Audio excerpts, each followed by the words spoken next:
Nous aimons Baha'u'llah parce qu'il nous a unis. Si nous mangeons et travaillons ensemble aujourd'hui, c'est grâce à lui. Baha'u'llah nous permet de comprendre tellement de nouvelles choses.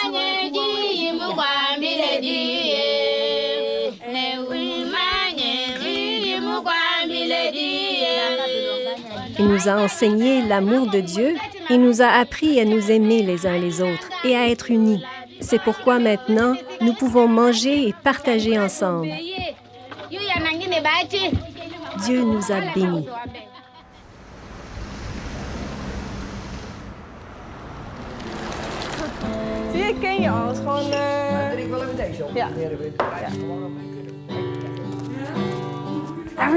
Tout ce que nous faisons maintenant est directement relié à la révélation de Baha'u'llah. Chaque fois qu'on se réunit ou qu'on prie ensemble, on se sent comme dans une très belle communauté où chacun se connaît et où on est tous très liés.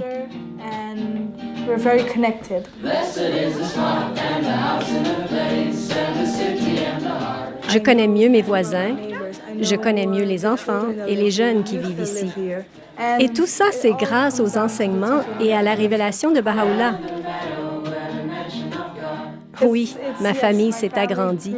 Elle a même doublé ou triplé.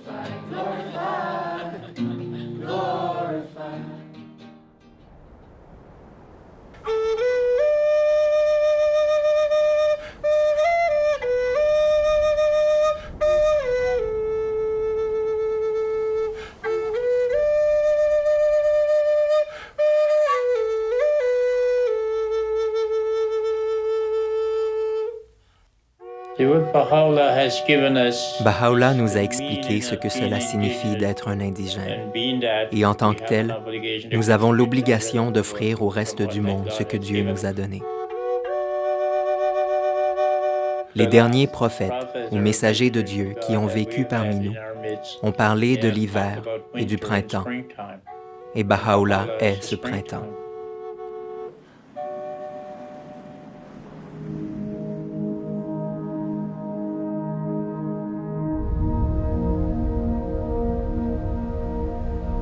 C'est une nouvelle page de l'histoire qui s'écrit. De l'histoire du progrès de l'humanité à travers les âges. Propulsée par les enseignements des messagers de Dieu, qui ont guidé l'humanité dans ses étapes de développement. Et maintenant, vers l'aube de sa maturité. Les messagers de Dieu sont comme des éducateurs pour l'humanité. Ils apportent des messages adaptés aux capacités qu'a l'humanité à l'époque où ils apparaissent.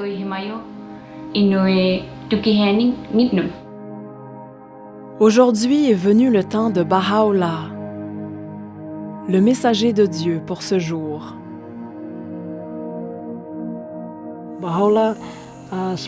La mission de Baha'u'llah est d'unir toute l'humanité et d'unifier toutes les races, toutes les classes et tous les peuples, quelles que soient leurs origines. Les enseignements de Baha'u'llah inspirent des millions de personnes et transforment des quartiers, des villages et des villes dans chaque pays du monde.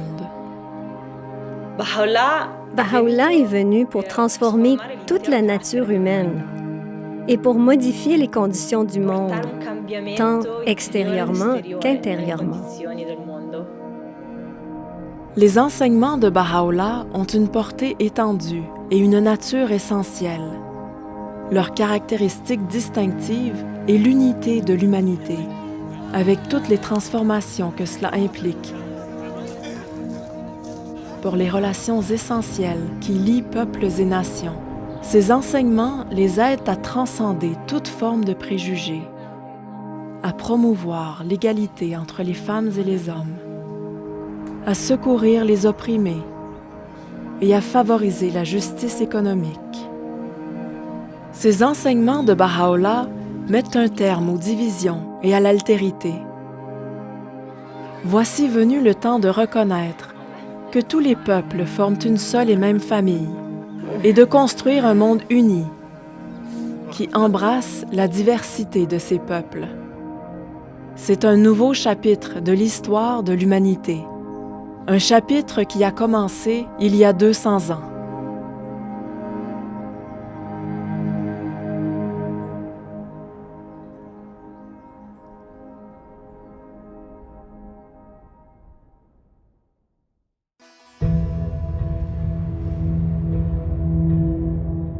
Perse, 1817. Le monde est endormi. L'aube qui se lève sur un jour ordinaire voit naître au monde un enfant extraordinaire. Il sera bientôt connu sous le nom de Baha'u'llah. Enfant, Baha'u'llah connaît une vie princière. Son père est un ministre distingué du gouvernement et sa lignée remonte aux grandes dynasties de la Perse. Baha'u'llah était un enfant merveilleux. Il était très doué. Son attitude et sa prestance étonnaient tous ceux qui le rencontraient. À son sujet, les adultes se demandaient entre eux « Comment est-il possible que ce jeune garçon ait des manières et un niveau de compréhension tellement supérieur aux nôtres? » Ses réponses étaient si profondes. Et plus étonnant encore, il n'avait jamais fréquenté l'école. Son intelligence et sa spiritualité les surpassaient tous. Devenu jeune adulte, Baha'u'llah choisit de tourner le dos à une vie dominée par le luxe et le rang occupé, pour se consacrer à aider les pauvres et les opprimés. Baha'u'llah devient déjà à l'âge de 22 ans. Et comme c'était de la coutume, il devrait remplacer son père dans ce ministère. Baha'u'llah a nié le poste de ministre, il a préféré rester comme ça, du jour au jour. Il y avait toujours les nécessités. Il y avait toujours les pauvres. Matin et soir, il y avait des visiteurs. Et c'est pourquoi on l'appelait le père des pauvres. Il aimait tout le monde de façon égale et donnait sa vie pour tous. L'abandon de soi n'est pas une chose facile. Quelqu'un qui se sacrifie pour les autres est forcément spécial. Il doit avoir une grande capacité à aimer. Le dévouement de Baha'u'llah envers les nécessiteux est à l'opposé des attitudes de la noblesse de l'époque. Plus tard, il racontera une anecdote de son enfance pour illustrer la nature fugace du monde matériel et de toutes ses richesses. Alors qu'il n'était encore qu'un jeune enfant, il assistait à un beau spectacle de marionnettes donné à l'occasion du mariage de son frère aîné. Très rapidement, des petits personnages ont commencé à s'animer et les petits personnages ont annoncé « Sa Majesté arrive, préparez les sièges ».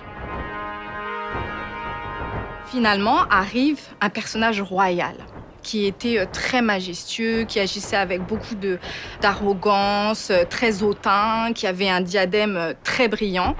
Et là, des coups de feu retentirent, les trompettes, tout d'un coup, la tente fut enveloppée de fumée. La pièce se termine et 20 minutes après, il y a un homme qui sort du derrière de la tente et qui a une petite boîte sous le bras. Et Baha'u'llah l'arrête et lui dit « Mais qu'est-ce que c'est que cette boîte ?» Il lui dit « Toutes les choses que tu as vues, le prince, le roi, les ministres, tout ce que tu as vu est enfermé dans cette boîte. » Baha'u'llah raconte cette histoire pour nous aider à comprendre la véritable nature de notre existence physique. Avant peu, ces apparences trompeuses, ces trésors matériels, ces vanités terrestres, ces êtres fiers et outrecuidants, tout finira entre les parois d'une tombe, comme dans cette boîte. Il convient donc à tout homme de discernement de fixer son regard sur le but éternel.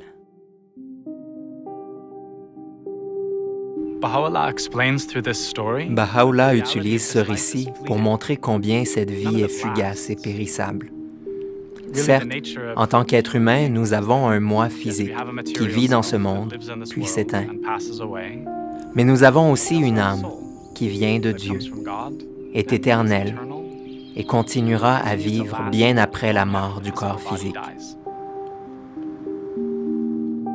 Baha'u'llah nous enseigne que Dieu nous a tous donné d'une âme et de qualités et attributs, comme la compassion, la justice, le pardon, faisant de nous à la base des êtres nobles. Et que chacun de nous a cette capacité de refléter ces attributs venant de Dieu. Baha'u'llah a dit, « Je t'ai créé noble, pourtant tu t'es abaissé. Élève-toi donc à la condition pour laquelle tu fus créé. » L'être humain a été créé pour contribuer à l'amélioration de la société et au progrès de la civilisation. Un des moyens pour y parvenir est qu'il prenne conscience de la noblesse de son âme et de la noblesse de son être. Quand nous comprenons que l'âme a été créée à l'image de Dieu, nous réalisons que, lorsque nous rencontrons quelqu'un, la chose la plus importante n'est pas la couleur de sa peau ou son genre, mais son âme. C'est elle qui nous permettra de nous comprendre les uns les autres et de réaliser que nous ne sommes qu'un.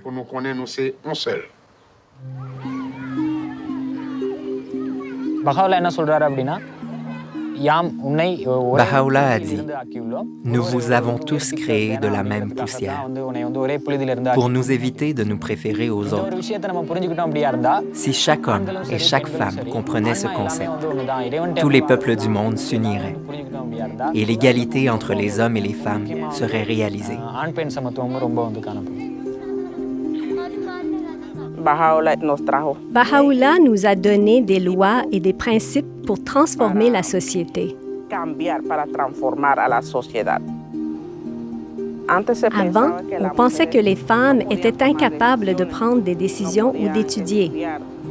Mais aujourd'hui, grâce à la révélation de Baha'u'llah, nous savons maintenant qu'en tant que femmes, nous jouons un rôle extrêmement important dans la participation à la communauté. L'homme et la femme sont comme les deux ailes d'un oiseau, et sans ces deux ailes, l'humanité ne peut pas progresser. Donc, Baha'u'llah a fait de l'égalité entre les hommes et les femmes un prérequis vital pour le progrès en cet âge. Il faut l'accepter. Baha'u'llah a amené des principes pour unir l'humanité.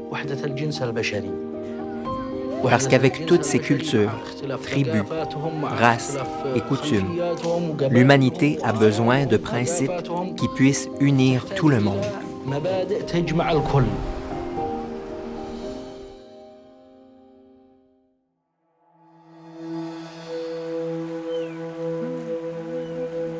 « 1844. La gentillesse, la compassion, la perspicacité et la sagesse de Baha'u'llah se répandent sur sa terre natale. Dans le même temps, un mouvement inattendu et galvanisant commence à s'étendre à travers la Perse.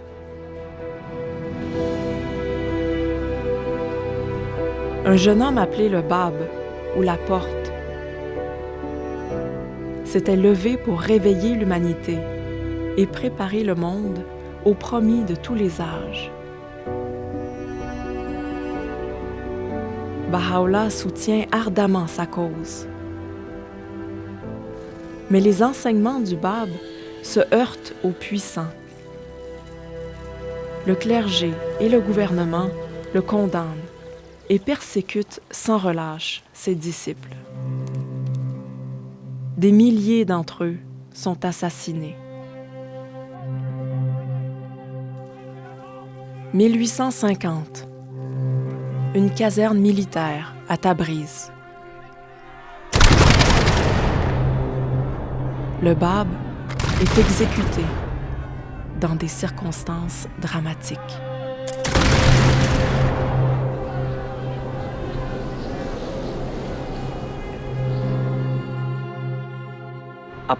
Après l'exécution du Bab, la persécution de ses disciples a continué, faisant encore des milliers de victimes. Baha'u'llah a ensuite fait l'objet de fausses accusations et un mandat d'arrêt a été lancé contre lui.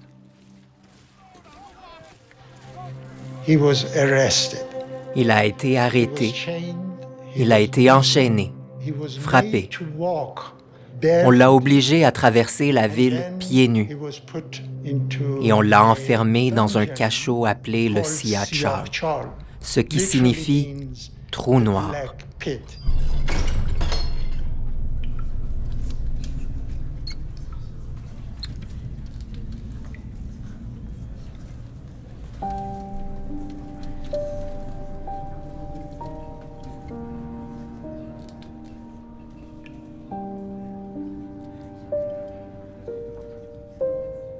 C'était un endroit ténébreux, doté d'une seule entrée et d'une saleté inimaginable.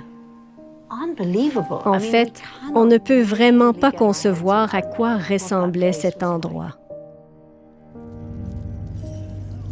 Baha'u'llah avait à son cou une lourde chaîne qui marqua sa chair pour le restant de ses jours.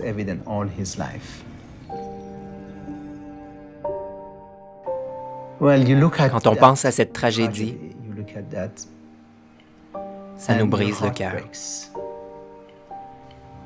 Les gens attendent pendant de très nombreuses années l'apparition du bien-aimé et ensuite ils lui font subir ça.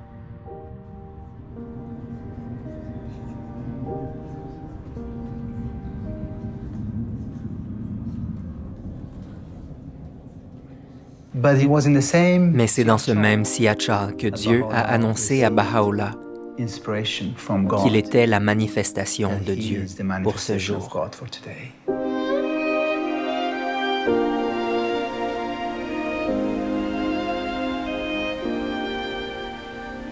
En ces jours où je gisais, retenu dans la prison de Téhéran, alors que le fardeau des chaînes et l'air fétide ne me laissaient que peu de sommeil, il me semblait que lors de rares instants d'assoupissement, quelque chose coulait du sommet de ma tête sur ma poitrine, comme un puissant torrent qui se précipite sur la terre, de la cime d'une haute montagne.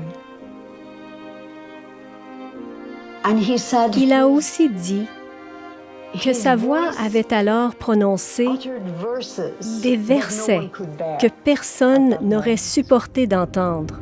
Le contraste entre cette situation horrible et cet instant de clarté où la lumière s'est manifestée en lui, c'est quelque chose de pratiquement impossible à imaginer. Beaucoup de choses ont démarré à ce moment-là, et on peut voir leurs effets. La révélation de Dieu a eu un effet sur le monde entier à compter de cet instant.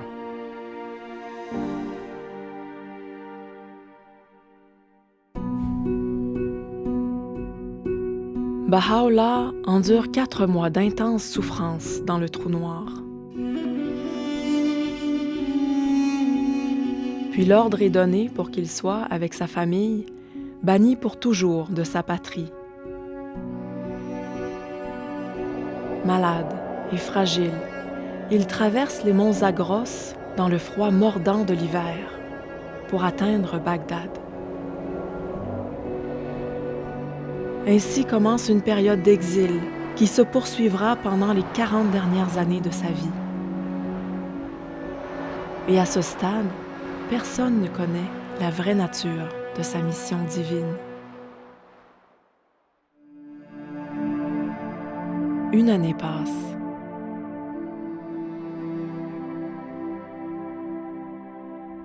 Baha'u'llah s'isole dans les montagnes d'une région reculée du Kurdistan.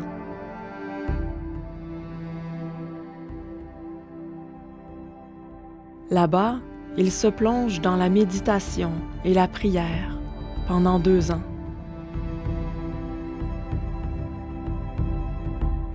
Abandonnant mon foyer et tout ce qu'il renfermait, et renonçant à ma vie et à tout ce qui y était relié, je me retirai seul et sans compagnie. Je parcourus le désert de la résignation. Les oiseaux du ciel étaient mes compagnons et les bêtes des champs mes partenaires. Cet épisode rappelle la méditation de Bouddha à Bodh Gaya, les 40 jours et 40 nuits de Jésus dans le désert et la retraite de Mahomet sur la montagne de Nour. Avec le temps, les habitants de la région découvrent la présence de Baha'u'llah et bientôt toute la contrée résonne d'histoires au sujet de sa grandeur.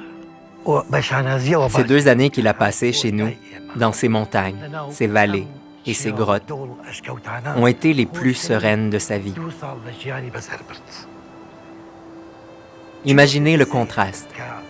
Ici, il a eu une vie très rude et difficile, et pourtant, ça a été ses 2 seules années de paix. Génération après génération, son souvenir est resté vivace dans la mémoire des gens. Et ils en parlent encore aujourd'hui.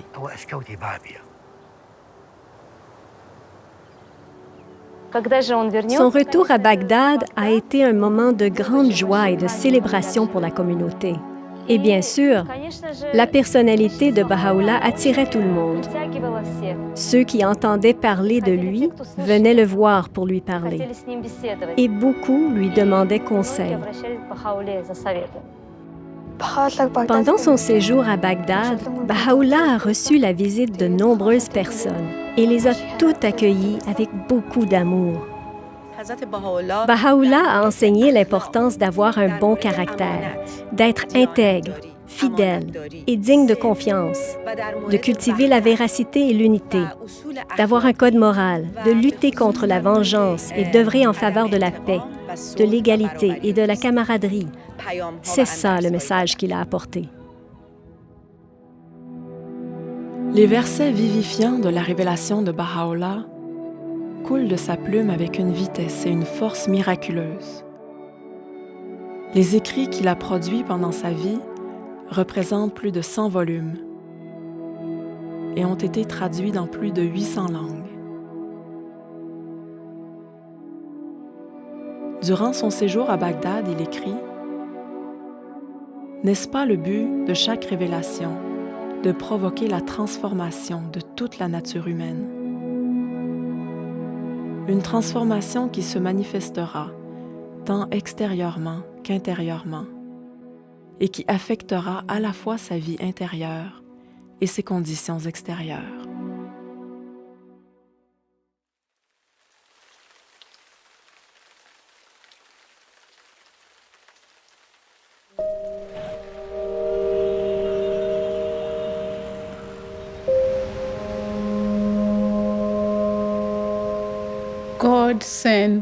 Dieu nous envoie des messagers ou éducateurs divins, et chacun vient avec une parole révélée qui émane de Dieu. Et la parole de Dieu pour aujourd'hui est la révélation de Baha'u'llah.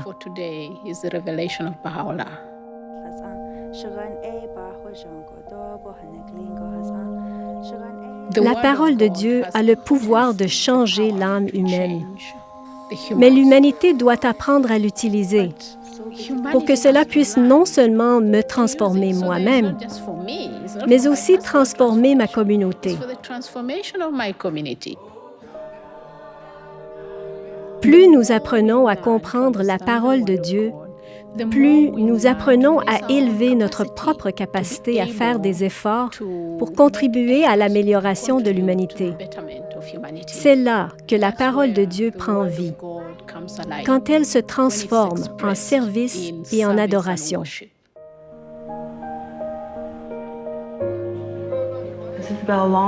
La révélation de Baha'u'llah ne peut pas être exprimée par des mots, ni même être décrite. Tout d'abord, elle vous transforme. Puis, vous éduquez vos enfants à l'ombre de ses enseignements. Ensuite, les relations dans votre famille s'améliorent. Enfin, vous développez votre compréhension du service et avez envie de la transmettre à toute la société.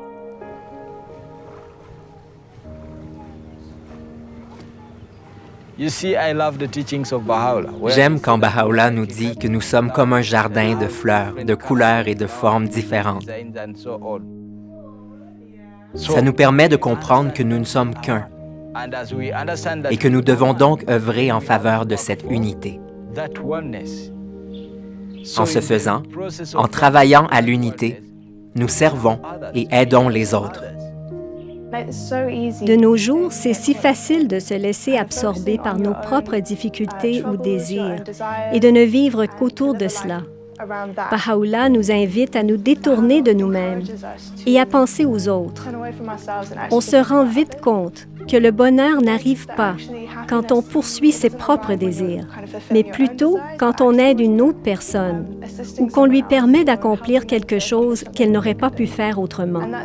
Pouvoir rendre service à la communauté et encourager d'autres à faire de même a vraiment changé mon état d'esprit. J'aime beaucoup la citation de Baha'u'llah qui dit « L'amélioration du monde peut être réalisée par des actes purs et bons, par une conduite louable et bienséante. » Je me demande alors quelles bonnes actions je vais pouvoir accomplir au quotidien et quelle est l'action qui plaira à Dieu, que je pourrai mettre en pratique dans ma vie et celle de ma communauté. Aujourd'hui, notre but dans la vie, c'est le service. Il y a encore du racisme entre les Noirs et les Blancs, et même entre nationalités différentes. Mais quand on se rassemble tous autour de ce lien, on peut amener l'unité dans cette communauté et dans le monde.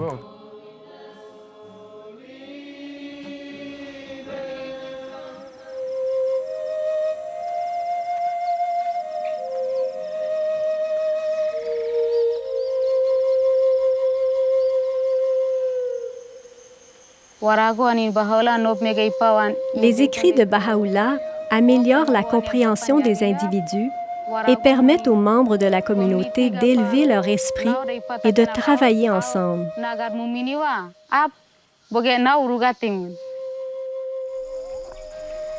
Ce qui me réjouit dans ma communauté, c'est de voir que quand les gens se témoignent de l'amour et de l'unité et interagissent entre eux, ils partagent leurs connaissances et apprennent les uns des autres.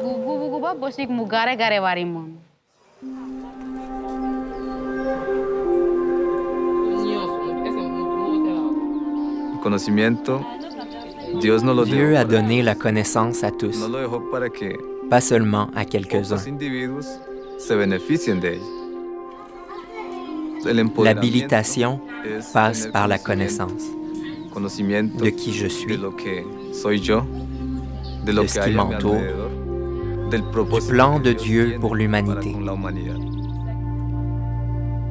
Une fois que nous l'avons compris, nous cherchons comment aider les autres à acquérir cette connaissance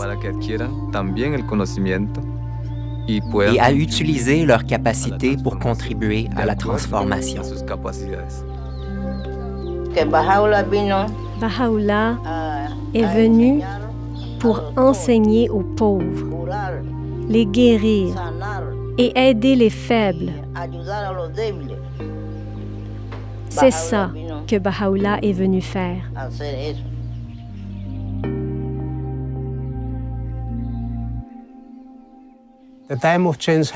L'heure du changement est venue.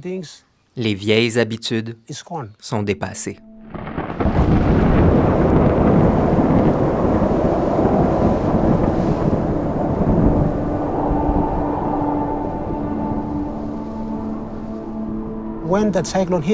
Quand ce cyclone nous a frappés, nombre d'entre nous ont perdu espoir. La révélation de Baha'u'llah nous a beaucoup aidés à être résilients.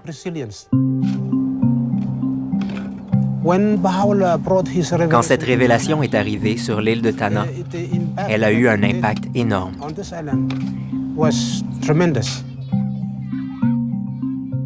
Et même la puissance du cyclone a été incapable de balayer la force spirituelle qui résidait en les habitants.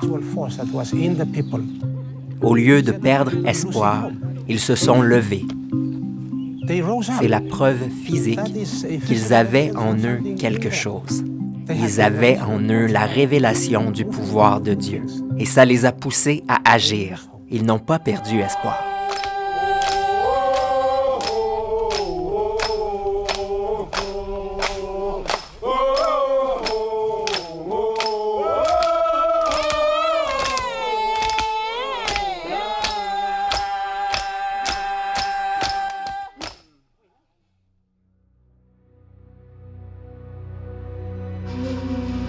« 1863. L'influence de Baha'u'llah et de ses enseignements continue de susciter la colère des autorités perses. À leur demande pressante, le sultan ottoman l'exile encore plus loin de sa terre natale.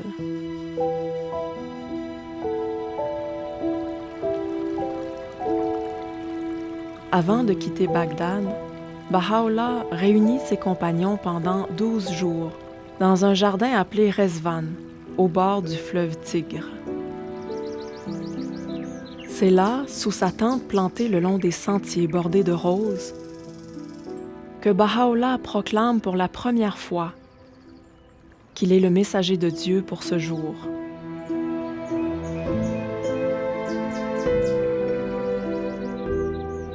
Une nouvelle ère de l'histoire de l'humanité commence alors. Tout va changer. Dans certaines des paroles qu'il utilise pour décrire ces jours-là, Baha'u'llah fait allusion à l'ampleur de la transformation qu'il demande. Ce qui était caché est maintenant dévoilé, et ce qui était dissimulé est maintenant révélé. Hâtez-vous pour accueillir ce jour, jour où les portes des cieux ont été grandes ouvertes et où la pluie s'est déversée des nuages de l'éternité. Ces paroles libèrent une vague d'énergie spirituelle dont les effets allaient s'étendre à d'innombrables générations futures.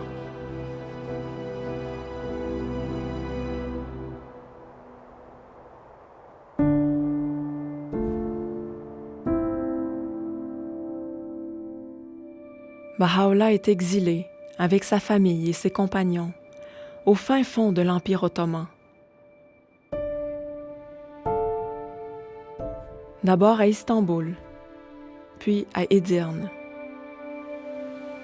Les autorités espèrent éradiquer définitivement sa foi. Mais l'influence de Baha'u'llah s'avère irrésistible.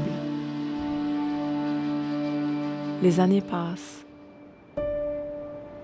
En 1868, il est de nouveau banni, cette fois dans une dure colonie isolée, aux confins de l'Empire ottoman, la ville-prison de Akka.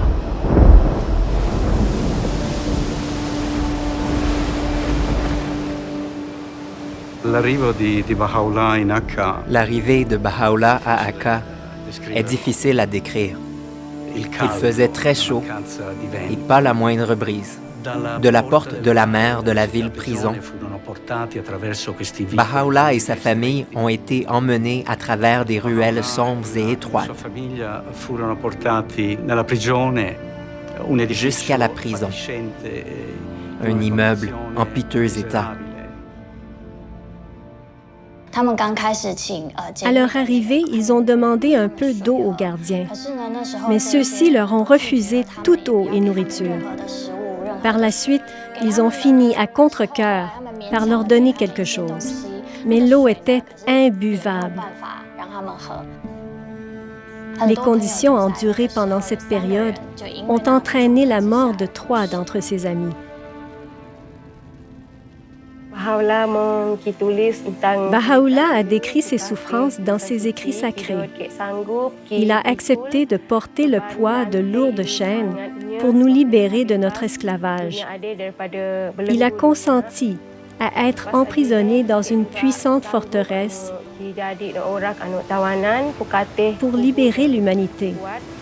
Il a bu jusqu'à la lie, la coupe de la douleur, pour que nous puissions vivre dans la joie et le bonheur. Nous avons accepté d'être abaissés, ô croyants en l'unité de Dieu, afin que vous soyez glorifiés. Et nous avons souffert une multitude d'afflictions pour que vous deveniez florissants et prospères.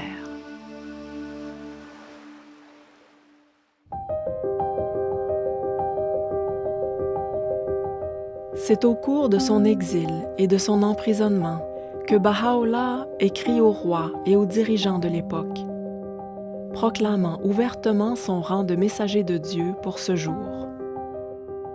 Baha'u'llah a écrit ces lettres aux rois et aux dirigeants du monde à une époque où le monde était divisé en empires, gouverné par une poignée de dirigeants. Baha'u'llah a appelé ses dirigeants à quelque chose de très important.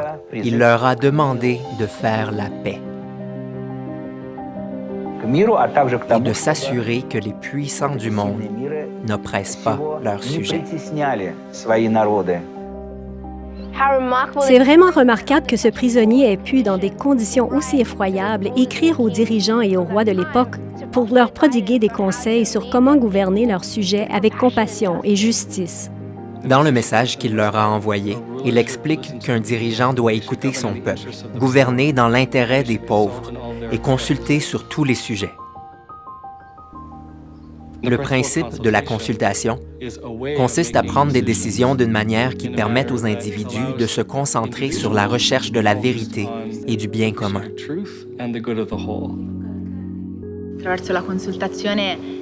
La consultation permet à des groupes de personnes de partager librement leurs idées. Ensuite, grâce au pouvoir de l'unité qui découle de la consultation, le groupe peut prendre des décisions collectives.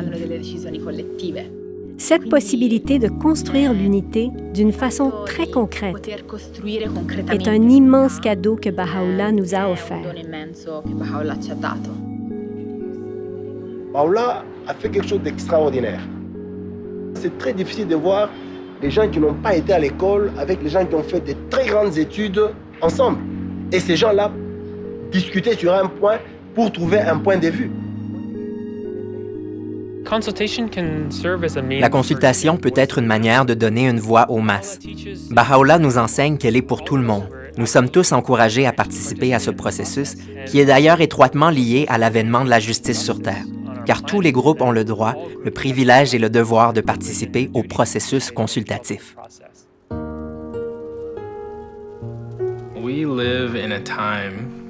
Nous vivons à une époque où il devient de plus en plus difficile de cacher tous ceux qui souffrent dans le monde. Toutes les injustices, tous les défis auxquels l'humanité fait face. Nous ne voulons pas simplement éradiquer l'injustice. Nous voulons construire la justice. Quand nous nous réunissons avec d'autres pour trouver des stratégies, des solutions et des manières de résoudre les défis complexes auxquels la société est confrontée, nous devons le faire d'une façon qui construise l'unité, renforce la collaboration et favorise le consensus. Baha'u'llah nous enseigne que la capacité à faire preuve de justice, cette faculté qu'a notre âme de distinguer la vérité de l'erreur, d'être impartial et de traiter les autres avec équité, est essentielle à ce processus. Et que la justice est même le meilleur instrument pour établir l'unité.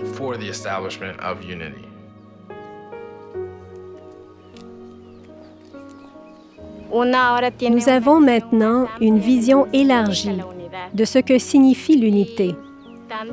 Avec les différentes cultures, langues et ethnies, nous ne formons qu'un, car nous sommes tous les enfants du même Dieu.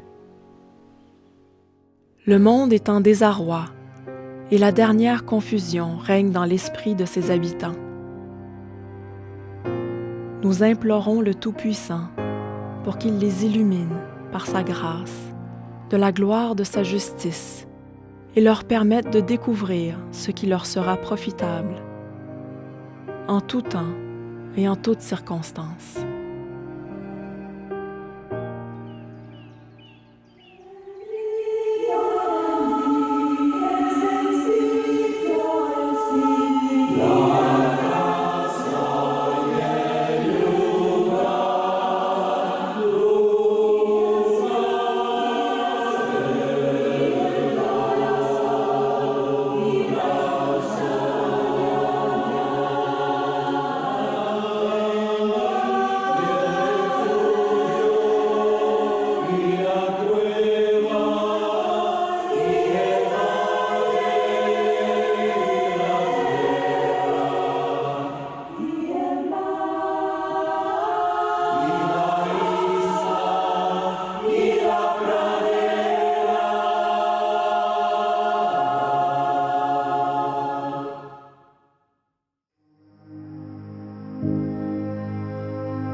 Baha'u'llah passe 9 années incarcéré derrière les murs de la ville-prison de Akka.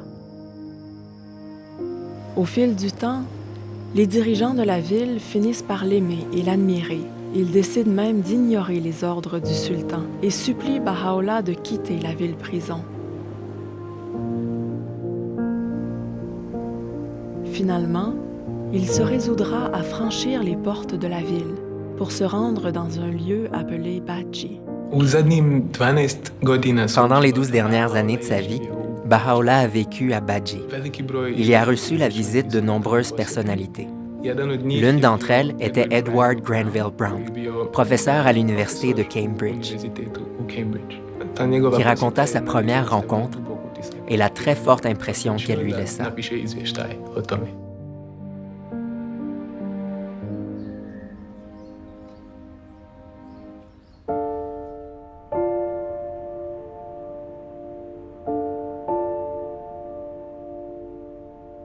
Je me trouvais dans un grand salon.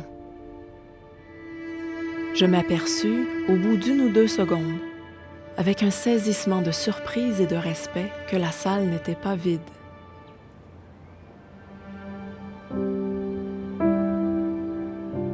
Dans l'angle du divan, placé contre le mur, était assis un personnage étrange et vénérable. Ses yeux perçants semblaient lire dans l'âme elle-même. Nul besoin de demander en présence de qui je me trouvais, tandis que je m'inclinais devant celui qui est l'objet d'une dévotion et d'un amour que les rois pourraient envier et auquel les empereurs aspireraient en vain.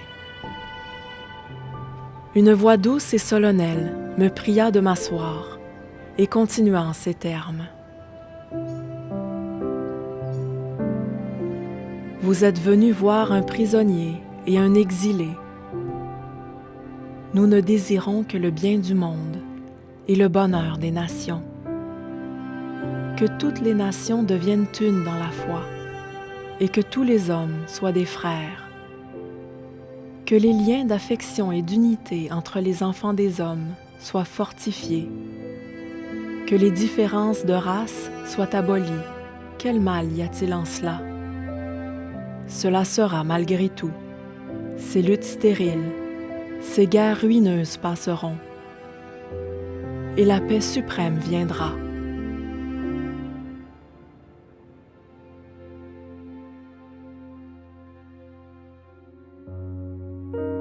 Mai 1892.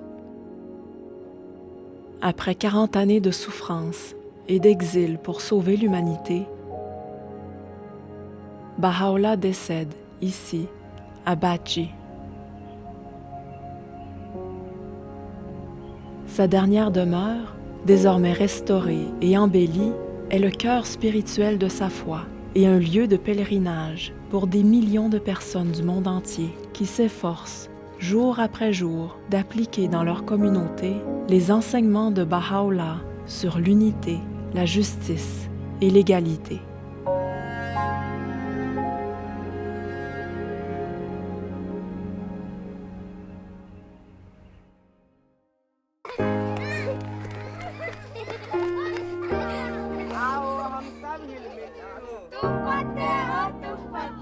The change called for by Baha'u'llah is amazing. Le changement demandé par Baha'u'llah est d'une ampleur stupéfiante.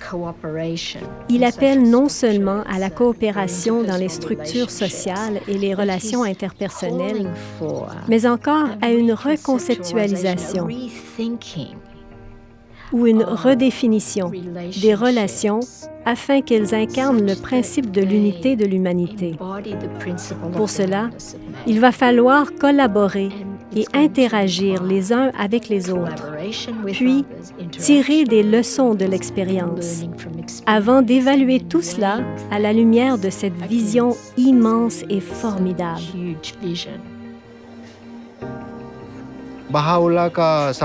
La vision de Baha'u'llah est que le monde va réaliser son unité.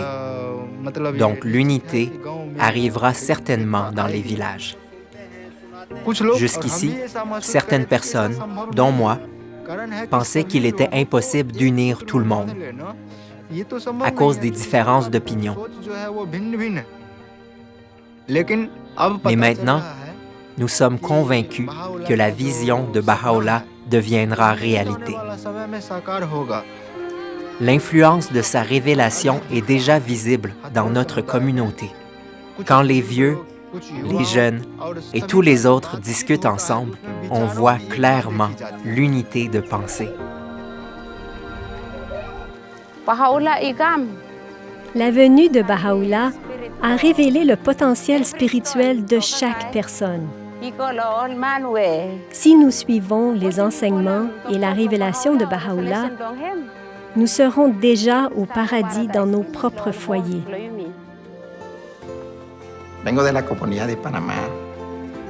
Je viens du Panama, d'une communauté indigène qui était frappée par l'analphabétisme. Quand la révélation de Baha'u'llah est arrivée ici, elle a influencé la pensée et la culture. Elle a transformé les personnes de l'intérieur. Baha'u'llah parle du rôle de l'éducation pour une famille, un peuple, une race. Et pour la première fois, les amis ont compris que l'éducation était un puissant flambeau pour leur libération. Si la révélation de Baha'u'llah a pu, telle une puissante lumière, transformer une communauté comme la nôtre, ne pourra-t-elle pas transformer n'importe quelle communauté à travers le monde? Par rapport au passé, la mission de Baha'u'llah pour ce jour a une portée différente, car son but est d'établir une nouvelle civilisation, une civilisation mondiale spirituelle. Nous essayons d'apprendre comment construire divers types de communautés, comment créer une culture vraiment différente qui reflète les enseignements de Baha'u'llah.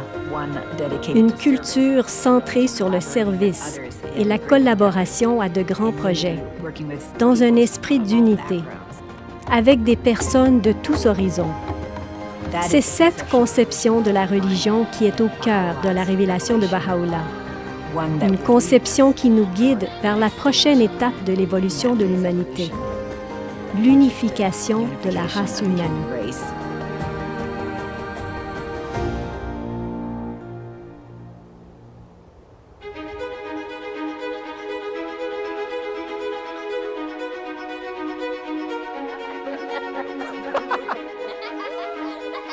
C'est une nouvelle page de l'histoire qui s'écrit. De l'histoire de la rencontre de l'humanité avec Dieu, qui se déroule partout dans le monde, dans les villages, les villes et les quartiers. Une rencontre où chaque âme est un participant essentiel. Une rencontre pleine de promesses, illuminée par les mots de Baha'u'llah. Béni est celui qui préfère son frère à lui-même. Dans le jardin de ton cœur, ne plante que la rose de l'amour. Vous êtes les fruits d'un même arbre, les feuilles d'une même branche. La terre n'est qu'un seul pays et tous les hommes en sont les citoyens. Si puissante est la lumière de l'unité qu'elle peut illuminer la terre entière.